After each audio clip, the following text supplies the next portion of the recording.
अस्सलाम वालेकुम। अनारदाना पीसना एक झंझट है, पर आज जो तरीका मैं बता रही हूँ बहुत ही आसान है। अनारदाने को आपने छलनी में डालना है, अच्छी तरह से धो लेना है, इसको कुंडी के अंदर डालें और इसे पीसना शुरू कर दें।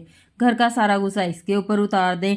जितना ज़्यादा आप इसे पीसेंगे उतना अच्छे से ये पीस जाएगा। मैंने इसे धोया है लेकिन ये खुश्क नहीं है, पानी इसके अंदर है था। जहाँ पे लगे कि पानी ज़्यादा ज़रूरत है, एक आधा चम्मच पानी का और डालें और मज़ीद इसे पीसते जाएं। थोड़ा थोड़ा सा पानी डाल के इसको कूटने में लगेंगे सिर्फ 2 मिनट। अच्छे से कूट लेंगे, जितना कूटेंगे उतना ज़्यादा बारीक हो जाएगा और बिल्कुल पेस्ट अनारदाने का आपके पास आ जाएगा। जिस मर्ज़ी चीज़ में इसको इस्तेमाल करें।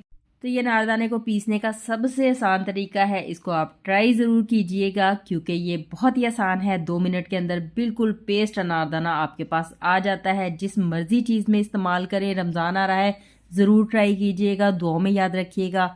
अल्लाह हाफिज़।